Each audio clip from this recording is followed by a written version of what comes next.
prison inmates, life after prison is a time for new beginnings.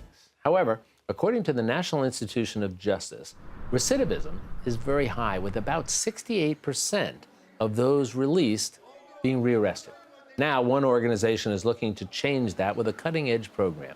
Youth Empowerment Television at the Fortune Society is helping former inmates by helping them tell their stories. As a part of PBS's ongoing initiative, Chasing the Dream, Poverty and Opportunity in America, we look at the results of one student's work as he explores the disparities of the criminal justice system in a report entitled White-Collar Crime versus Street Crime. Take a look. I want to thank all the presenters for not only their message, but also for keeping time, which means that you all have a chance to make a comment, a question, or have a conjunction. This is Christopher, and today he's nervous. He may not look it, but when he's nervous, he laughs. The gentleman in the back. Christopher was at the United Nations facing one of his biggest challenges. My name is Christopher Padmore. I'm from Fortune Society. His fear of public speaking. I just want to know, like, I was impacted, like, huh? Oh, him? My name is Christopher Padmore. I'm from Fortune Society.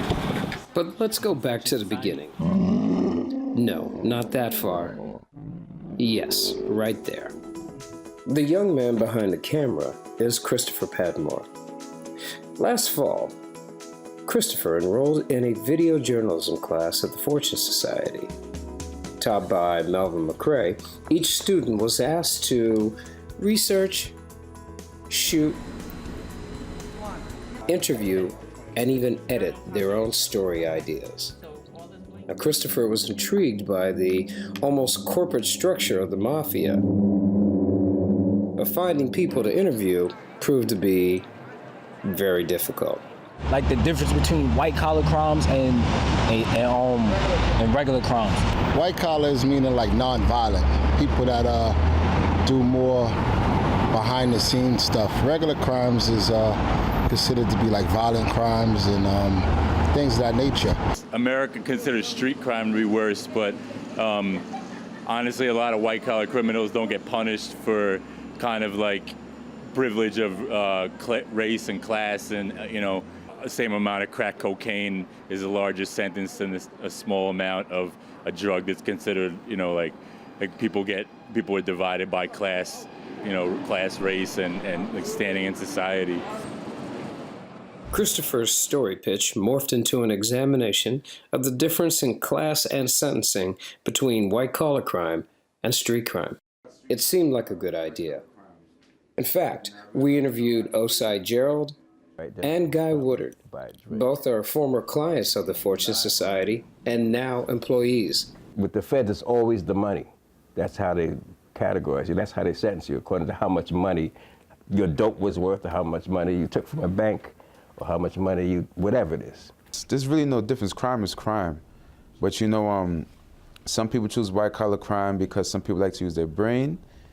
And, at the time, white-collar crime was considered, the lesser of the two evils, more lucrative and less risk.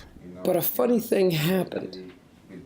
As Christopher took note of the motivations behind street crime, he also noted a common thread: poverty. And that leads us back to the UN. I'm from Fortune Society. With lots of trepidation, Christopher did what most in this UN conference room didn't. He used his voice. I was hearing a lot of talking about like the incarceration and everything, but I wanted to know like what any work being done with youth as far as like juvenile system and. Joanne? Yeah, I'd like to respond a bit. One thing we've been fighting for in New York State is raise the age so that 16 and 17-year-olds are treated in the youth system instead of in the adult system. We've changed that, but we still have a lot of work to do to get it right. That simple act from a young man was enough to create an almost Hamilton-like buzz in the room. Thank you for getting up and speaking. You spoke up. I like that. Good work. Christopher didn't finish his story idea. but he just may have gained something more valuable, a growing sense of confidence. What was it like? It was a crazy experience, a good one at that. But like I was real nervous. I was feeling nervous, but after a while, I adapted a little bit because everybody was interested in what I was saying. They came back talking to me, so I mean, I felt good about it. Joining us now is Youth Empowerment Television Director and veteran television journalist and our good friend, Melvin McRae. Melvin, always good to see you. See you, Jack. Talk about this program. How did it get started and what's the idea behind it? Well, I had been pretty successful in the last 5 years working with high school students. We won the White House Student Film Festival twice and got a chance to go to Second Obama time. White House. Since you and I last talked, Yes, won it indeed. again. And so I noticed that it changed the students, that they were becoming more mature. They were picking up some of the tools of the journalists. They were telling their own stories. And so I thought about this group that I keep hearing about, disconnected youth. These are students, young people, 16 to 24, who are not in school, who are not working, many of whom are involved in the criminal justice system, under the control of the criminal justice system. Not in a good way. Right.